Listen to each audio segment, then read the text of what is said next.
ribu warga Iran berkumpul memberikan penghormatan untuk Presiden Ebrahim Raisi yang telah tewas dalam kecelakaan helikopter. Menuju ke pemakaman, iring-iringan peti jenazah memadati ibu kota Teheran, Iran.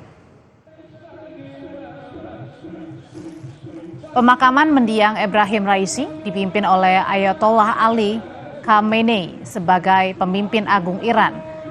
Peti jenazah dibawa ke Universitas Teheran menggunakan truk dan diiringi puluhan ribu warga Iran. Dilaporkan saudara, para pemimpin tertinggi Garda Revolusi Iran turut hadir dalam upacara pemakaman Ebrahim Raisi.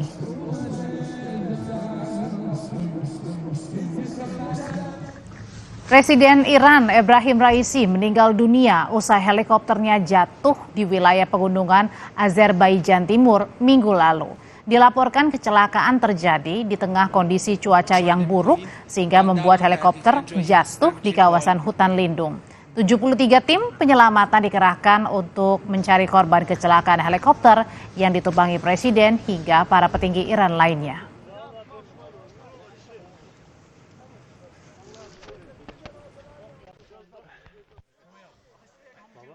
لبيك